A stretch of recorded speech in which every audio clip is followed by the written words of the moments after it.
السلام علیکم ورحمۃ اللہ وبرکاتہ۔ نحمده ونصلی علی رسولہ الکریم، اما بعد فاعوذ باللہ من الشیطان الرجیم، بسم اللہ الرحمن الرحیم۔ سبحانک لا علم لنا الا ما علمتنا انک انت العلیم الحکیم۔ رب اشرح لی صدری ویسر لی امری واحلل عقدۃ من لسانی یفقہوا قولی۔ ان اللہ وملائکتہ یصلون علی النبی یا ایہا الذین آمنوا صلوا علیہ وسلموا تسلیما۔ اللہم صل علی سیدنا ومولانا محمد معدن الجود والکرم وآلہ الکرام واصحابہ العظام وابنہ الکریم وبارک وسلم۔ عزیزان ملت اسلامیہ، آج مجھے مہمان نوازی کے تعلق سے کچھ باتیں آپ حضرات تک پہنچانی ہیں، اور اسی تعلق سے ایک بخاری شریف کی حدیث پاک۔ میرے آقا مصطفیٰ کریم رؤوف الرحیم جناب محمد الرسول اللہ صلی اللہ علیہ وآلہ وسلم ارشاد فرماتے ہیں، من کان یؤمن باللہ والیوم الآخر فلیکرم ضیفہ، کہ جو بندہ اللہ اور یوم آخرت پر ایمان لاتا ہے، یعنی جو بندہ اللہ اور یوم آخرت پر ایمان رکھتا ہے، تو اسے چاہیے کہ وہ اپنے مہمان کی تعظیم کرے،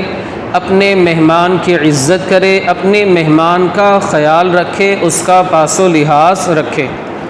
ایک طویل حدیث پاک ہے، میرے آقا مصطفیٰ کریم رؤوف الرحیم جناب محمد الرسول اللہ صلی اللہ تعالی علیہ وسلم، ایک مرتبہ کی بات ہے کہ گھر میں کچھ ظاہری طور پر نہیں تھا، ظاہری زندگی میں آپ کے پاس گھر میں کچھ نہیں تھا، حالانکہ آمینہ کے لال اگر چاہتے ہاتھ اٹھاتے دعا کے لیے جنت سے نعمتیں نازل ہوتی، لیکن میں نے اس سے پہلے بھی بتایا تھا کہ ہمارے آقا مولا حضور تاجدار مدینہ یہ چاہتے تھے کہ آپ بظاہر غربت کی زندگی، غریبی کی زندگی گزاریں، تاکہ کل آنے والی جو امت ہے، اس امت کے غریبوں کا دل نہ ٹوٹ جائے کہ امتی اگر غریب ہے تو وہ تو خوش ہو کہ اگرچہ ہم غریب ہیں مگر ظاہری طور پر غریب ہونا یہ مصطفیٰ کریم کی سنت مبارکہ ہے۔ آقا نے اپنی زندگی غربت میں کاٹ کر دنیا کے ہر غریب کی غربت خرید لی، ورنہ اگر ہمارے آقا مولا یہ چاہتے تو جنت سے آپ کے لیے دسترخوان نازل ہوتا، جنت سے آپ کے لیے جوڑے وغیرہ آتے، اور جنت سے آپ کے لیے ساری نعمتیں اترتی۔ تو ظاہری طور پر گھر پر کچھ نہیں تھا، آپ باہر نکلے، آپ کو بھوک کا احساس تھا، دیکھا کہ سامنے صدیق و فاروق بھی نظر آ گئے۔ سبحان اللہ، رسول اللہ کے دو دنیا کے جو وزیر ہیں، میرے آقا مصطفیٰ کریم فرماتے ہیں کہ میرے آسمان میں دو وزیر ہیں اور زمین میں دو وزیر ہیں۔ وزیر مطلب منسٹر جسے کہا جاتا ہے، رائٹ ہینڈ جسے کہا جاتا ہے۔ فرماتے میرے آقا مصطفیٰ کریم کے آسمان میں جو دو وزیر ہیں وہ جبرائیل اور میکائیل ہیں، اور زمین میں جو دو وزیر ہیں وہ کوئی اور نہیں، صدیق اکبر اور عمر فاروق اعظم ہیں۔ اس طریقے سے شیخین کی شان کو اللہ کے رسول صلی اللہ علیہ وآلہ وسلم نے بڑھایا۔ اب جب ملاقات ہوئی، رسول اللہ نے ارشاد فرمایا، حالانکہ آپ جانتے تھے، آپ نے ارشاد فرمایا کہ تم گھر سے باہر کیوں نکلے ہو، کون سی چیز تمہیں گھر سے باہر لے آئی؟ ان دونوں نے عرض کی مؤدب طریقے سے، یا حبیبنا یا رسول اللہ علیک الصلاۃ والتسلیم، بھوک کی وجہ سے ہم باہر آئے ہیں، یعنی ہمارے پاس بھی بظاہر کھانے کے لیے کچھ نہیں ہے، بس ہم بھوکے تھے، باہر آ گئے، دیکھا کہ کچھ بھلا ہو جائے۔ اب اللہ کے رسول صلی اللہ علیہ وآلہ وسلم نے ارشاد فرمایا، جو چیز تمہیں گھر سے باہر لائی، جو چیز تمہیں گھر سے باہر لائی، وہی چیز مجھے بھی گھر سے باہر لائی۔ یہ آپ کی عاجزی تھی، یعنی فرمانے کا مقصد یہ تھا کہ بھوک کی وجہ سے تم باہر آئے، تو محمد عربی بھی بھوک کی وجہ سے گھر سے باہر آئے۔ یہ مطلب ظاہری طور پر آپ نے ارشاد فرمایا، عاجزی کے طور پر، ورنہ رسول اللہ اگر چاہتے بھوک کا انتظام تو فوراً ہی ہو جاتا، لیکن امت کو تعلیم دینا مقصود تھا کہ مہمان کی تعظیم کس طریقے سے کی جائے۔ اللہ کے رسول صلی اللہ علیہ وآلہ وسلم اپنے دونوں صحابہ یعنی عمر فاروق اعظم اور صدیق اکبر کے ساتھ ایک انصاری صحابی کے مکان پر تشریف لے گئے۔ جب وہاں پر پہنچے، دیکھا تو وہ انصاری نہیں تھے، البتہ ان کی بیوی موجود تھیں، جو ہی انہوں نے دیکھا کہ رسول کریم صلی اللہ علیہ وآلہ وسلم اور حضرت صدیق اکبر عمر فاروق اعظم تینوں ہیں،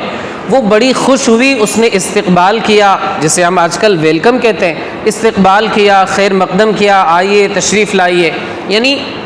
دیکھ کر کے معاذ اللہ آج کل جو خواتین کا رویہ رہتا ہے، میں یہ نہیں کہتا کہ میں سب کے گھر جاتا ہوں مجھے پتہ چلتا ہے، یہ ساری چیزیں ایسا نہیں، بلکہ حدیث پاک میں آتا ہے بخاری شریف کی، اللہ کے رسول صلی اللہ علیہ وآلہ وسلم نے خاص طور سے خواتین کو مخاطب کرتے ہوئے ارشاد فرمایا کہ اے خواتین، اے خاتونوں، تم کثرت سے صدقہ کیا کرو. تم بخیلی کرتی ہو، اس لیے کہ تمہاری بخیلی کی وجہ سے، کثرت سے صدقہ کیا کرو، تم بخیلی کرتی ہو، کنجوسی کرتی ہو، اور تمہاری کنجوسی کی وجہ سے میں نے جہنم کے اندر تمہاری تعداد مردوں کے مقابلے میں زیادہ دیکھی.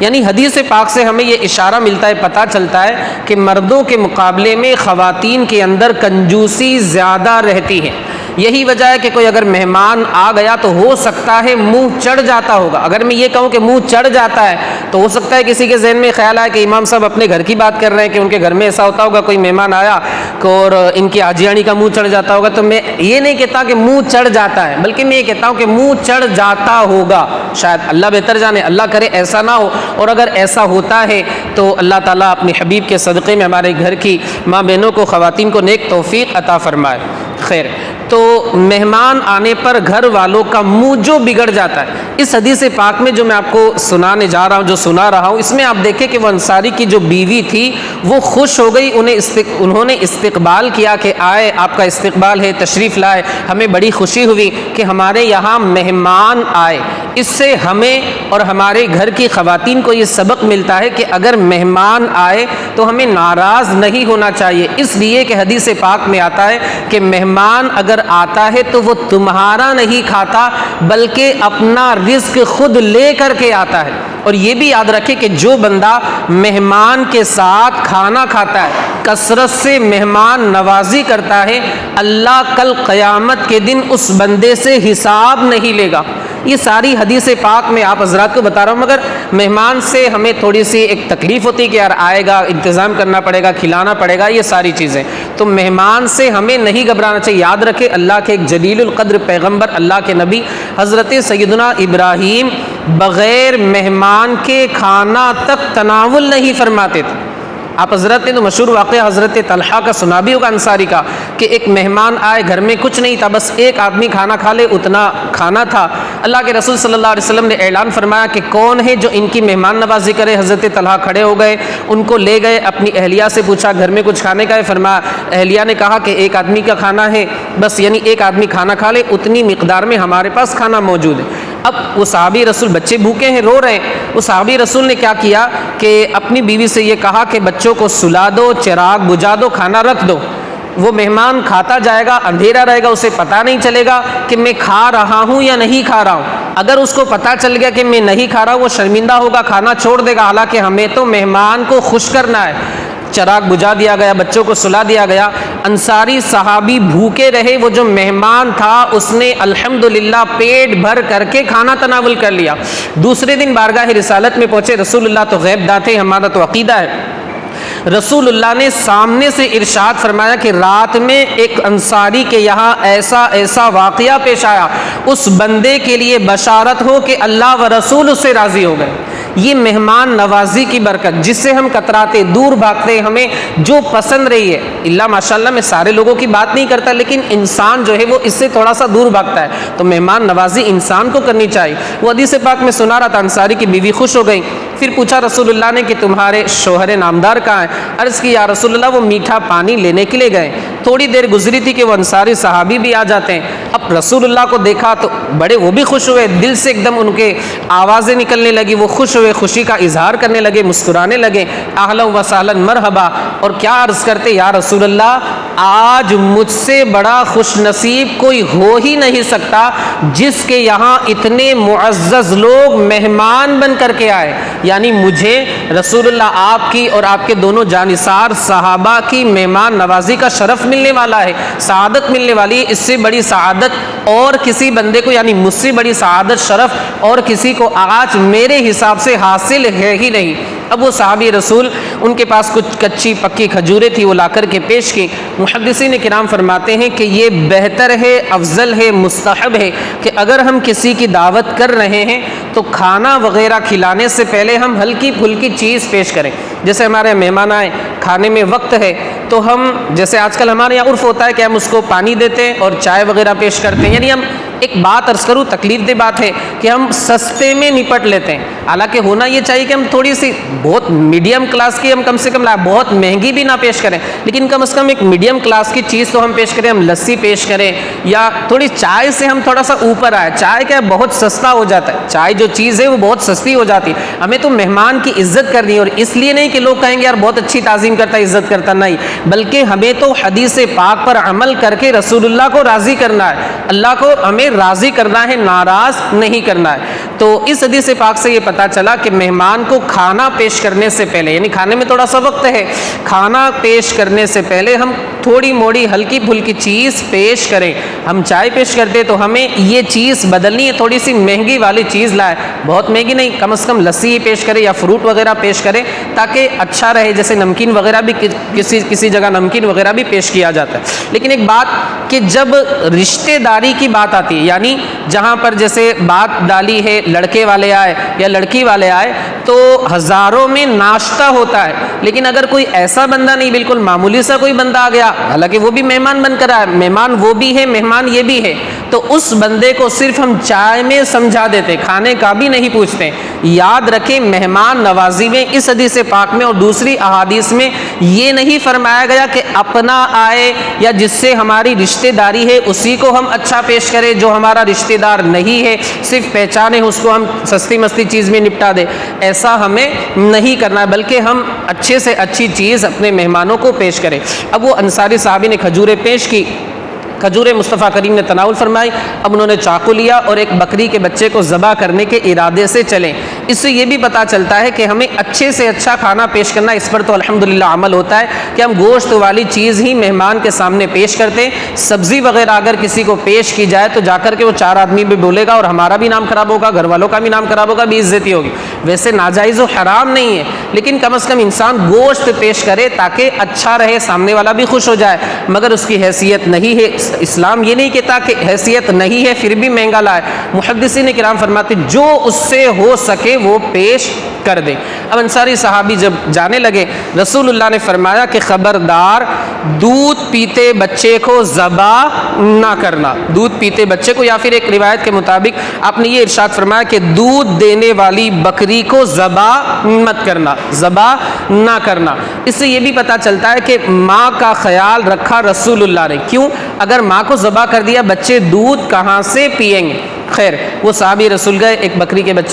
بکری کو ذبح کیا، گوشت وغیرہ تھوڑی دیر میں تیار ہو گیا، بہت جلدی گوشت تیار ہو جاتا تھا۔ ہمارے یہاں تو کیسا پیاز الگ کٹے گی اور بہت کافی وقت لگتا ہے، اور بالکل مرغ مسلم تیل ویل کے ساتھ۔ آج بھی عالم عرب میں آپ کو بتا دوں کہ اونٹ وغیرہ ذبح کیا جاتا ہے تو اس کو بس ایسے ہی تھوڑا بہت تیل وغیرہ اور تھوڑا بہت ہلکا پھلکا مسالہ وغیرہ لگا کر کے اس کو پکا کر فوراً وہ لوگ 1 گھنٹے کے اندر کھانا وغیرہ کھا کر کے فارغ ہو جاتے۔ خیر صحابی رسول تیار کر کے لائے، رسول اللہ نے تناول فرمایا، اور آپ صلی اللہ علیہ وآلہ وسلم حضرت صدیق اکبر عمر فاروق اعظم نے شکم سیر ہو کر کے کھانا تناول فرمایا۔ شکم سیر ہونے سے مراد نہیں کہ بہت پیٹ بھر کر کے، معذاللہ ایسی بات نہیں ہے۔ رسول کریم صلی اللہ علیہ وآلہ وسلم کی خود حدیث پاک ہے کہ انسان کا پیٹ جو ہے وہ برتن، اور اس برتن سے بڑا کوئی برتن ہے ہی نہیں۔ جب اسے کھانا ہو تو اپنے پیٹ کے 3 حصے کرے، کھانے کے 3 حصے کرے۔ اب تہائی یعنی مثال کے طور پر 3 ہیں تو اس میں سے 1 کھانے کے لیے، 1 پانی کے لیے اور 1 سانس کے لیے رکھے۔ 3 حصے کریں، ان میں سے 1 کھانے کے لیے،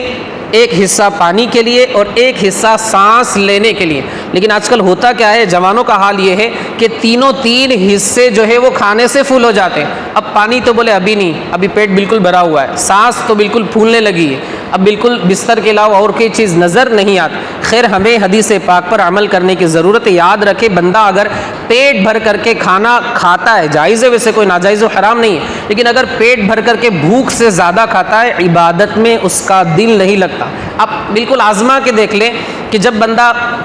آدھا پیٹ کھاتا ہے اس وقت اس کا کیا حال ہوتا ہے، اور جب بالکل بھوک سے زیادہ دبا کے کھاتا ہے اس وقت اس کا کیا حال ہوتا ہے۔ عبادت تو بہت افضل بات ہے، جو اس کے دوسرے کام ہوتے ہیں اس میں بھی دل نہیں لگتا۔ بہت سارے ہمارے حضرات دوپہر میں جاتے تو کھانا نہیں کھاتے، یعنی ناشتہ ان کا فول ہو جاتا ہے، 12 بجے زبردست ناشتہ کر کے جاتے ہو، دوپہر میں کھانا نہیں کھاتے۔ ہم نے 2-3 لوگوں سے پوچھا تو وہ یہ کہتے ہیں کہ دوپہر میں اگر ہم کھا لیتے ہیں، زیادہ کھانا کھا لیا جاتا ہے تو پھر ہمیں سستی آنے لگتی ہے اور نیند آنے لگتی ہے اور کام نہیں ہو پاتا۔ حالانکہ وہ 11:30 بجے ناشتہ کرنے کا ہو سکتا ہے 4 بجے بھوک تو لگنے ہی والی ہے، مگر اس کے باوجود وہ نہیں کھاتے، اس لیے کہ بولے ہم اگر کھائیں گے تو نیند آئے گی، سستی آئے گی، کام ہمارا نہیں ہو پائے۔ بس میں عرض یہ کرنا چاہتا ہوں کہ انسان اگر بھوک سے زیادہ کھا لے تو عبادت تو بہت افضل بات ہے، دوسرے کام بھی اس کے مکمل طریقے سے کما حقہ پایۂ تکمیل تک نہیں پہنچ سکتے، تو انسان حساب سے کھائے۔ بس آخری بات، اللہ کے رسول صلی اللہ علیہ وسلم نے کھانا تناول فرمایا، اس کے بعد ارشاد فرمایا کہ اللہ کا شکر ادا کرو، کل قیامت کے دن تم سے ان نعمتوں کے بارے میں پوچھا جائے گا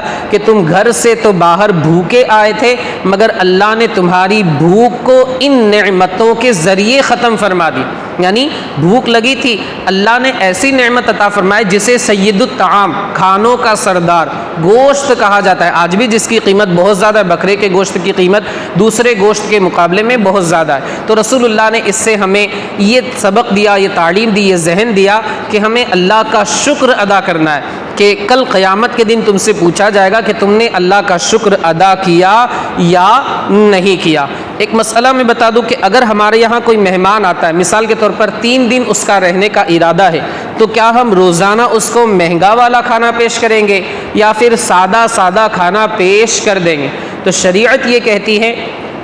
کہ ہم پہلے دن پر تکلف کھانا جتنا ہم سے ہو سکے ہم اسے پیش کریں گے، جیسے بریانی وغیرہ مثال کے تو جو بھی ہے، یعنی پر تکلف تھوڑا سا مہنگا والا کھانا اپنی حیثیت کے مطابق، یہ نہیں کہ ہم قرضہ لے کر کے اس کی مہمان نوازی کی کوشش کر رہے تو یہ نہیں کرنا ہے، اپنی حیثیت کے مطابق پر تکلف کھانا مرغ مسلم اس کے لیے تیار کریں گے۔ دوسرے دن اور تیسرے دن جو ہم کھاتے ہیں گھر میں نارمل ریگولر جو ہمارا کھانا ہے، دال چاول ہے یا کھچڑی وغیرہ جو بھی ہے، دوسرے اور تیسرے دن وہ ہم اس کو پیش کر دیں، یعنی ہر دن 3 دن مرغ مسلم، مہنگا والا کھانا، ٹکے، پراٹھے، کباب، لولی پاپ، تنگڑی، یہ ساری چیزیں 3 دن پیش کرنا ہے ایسا نہیں ہے، بلکہ پہلے دن آپ یہ ساری چیزیں پیش کریں۔ بچے کو ہنسی بھی آ رہی نماز کے اندر یہ ساری چیزوں کا سن کر کے، تو پہلے دن ہمیں اچھا مہنگا والا پیش کر دینا ہے، اور باقی جو 2 دن ہیں جو ہمارا نارمل کھانا ہے وہ اسے پیش کر دینا ہے۔ اور دوسری بات کہ اگر ہم کسی کے مہمان بن کر کے جا رہے ہیں تو ہم یہ بھی دیکھیں کہ سامنے والے کے اوپر گھیرا تو نہیں گزر رہا ہے، اب 2 یا 3 دن رہنے کی اجازت ہے، اس کے بعد اگر مالک کو تکلیف ہو رہی ہے، اس کے گھیرا گزر رہا ہے تو پھر شریعت اجازت نہیں دیتی، پھر ہمیں وہاں سے بوریا بستر اٹھا کر کے اپنے گھر پر آ جانا ہے، بہت زیادہ رہ کر کے اس کو تکلیف ہمیں نہیں پہنچانی۔ لیکن اگر بہت کلوز معاملہ ہے، جیسا کہ اکثر و بیشتر ہوتا ہے، ویکیشن میں ہم اپنے رشتہ دار احباب کے یہاں جاتے ہیں، اگر ان کو گھیرا نہیں گزر رہا ہے، وہ خوش ہیں، تو پھر ایسی صورت میں شریعت رکنے کی اجازت دیتی ہے۔ اس حدیث پاک سے بس آخری بات کہ اللہ کے رسول صلی اللہ علیہ وسلم نے شکر کی ترغیب دی کہ ہمیں شکر ادا کرنا ہے، کل قیامت کے دن پوچھا جائے گا کہ تم نے شکر ادا کیا یا نہیں کیا۔ دیکھیں انسان بڑا ناشکر ہے، اگر کسی کے پاس سائیکل ہے تو اسے چاہیے کہ اسے دیکھے جس کے پاس سائیکل نہیں، اگر کسی کے پاس گاڑی ہے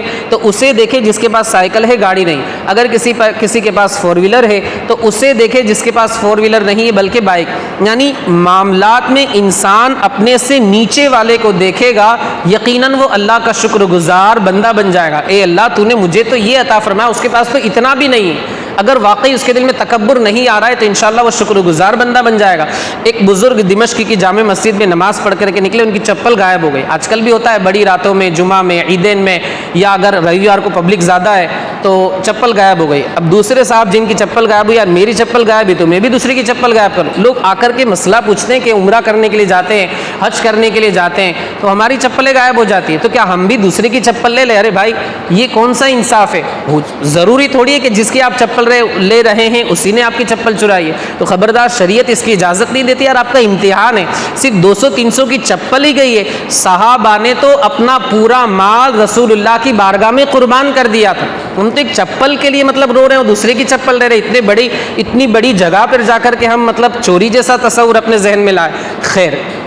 تو وہ بزرگ باہر نکلے، دیکھا چپل نہیں ہے۔ اب تھوڑا سا شکوے شکایت کے الفاظ، شکوے شکایت تو نہیں کہہ سکتے، بس ایک زبان پہ یہ ہے کہ میری چپل چوری ہو گئی، یا اللہ میری چپل چوری ہو گئی، شکوہ شکایت تو نہیں کہہ سکتے، بس ایک انسان ہونے کے ناطے ان کی زبان پر یہ الفاظ ہیں۔ تھوڑا سا آگے گئے دیکھا کہ ایک فقیر بیٹھا ہوا ہے، اس کے دونوں پیر ہی نہیں ہیں، اللہ کا شکر ادا کیا، اے اللہ میری تو صرف چپل گئی ہے، اس بندے کے پاس تو پیر ہی نہیں ہیں۔ تو اس سے ہمیں یہ سمجھ میں آتا ہے کہ ہم معاملات میں جو اپنے سے ڈاؤن ہے، نیچے ہے، لو کلاس کے لوگ ہیں، ان کو دیکھے کہ یا اللہ تیرا لاکھ لاکھ شکر احسان ہے کہ تو نے ہمیں بہت ساری نعمتیں عطا فرمائی، دوسروں کے مقابلے میں تو نے ہمیں بہت کچھ نوازا ہے، انشاءاللہ شکر گزار بندے بن جائیں گے۔ مختصر سا درس تھا، مولا عز و جل ہمیں آپ کو اور ساری دنیا کے خوش عقیدہ مسلمانوں کو حق بولنے، حق سننے، حق پر عمل کرنے کی توفیق عطا فرمائے۔ مولا جو کچھ بھی بیان ہوا اس کے بیان کرنے میں مجھ سے غلطی، لغزش، خطا، خامی ہوئی ہو، اپنے حبیب کے صدقے مجھ سے معاف فرما، مولا اس کی برکتوں سے ہمیں مالا مال فرما، بخاری شریف کے صدقے میں ہماری بے حساب مغفرت فرما، ہمارے ان بھائیوں نے درس میں شرکت کی نے اپنی شان کے مطابق اجر و ثواب عطا فرما، ان کی کمائی میں، کاروبار میں، تجارت میں، رزق حلال میں خوب سے خوب تر برکتیں عطا فرما۔ وصلی اللہ تعالی علی خیر خلقہ و نور عرشہ سیدنا و مولانا محمد وعلی آلہ و اصحابہ اجمعین برحمتک یا ارحم الراحمین۔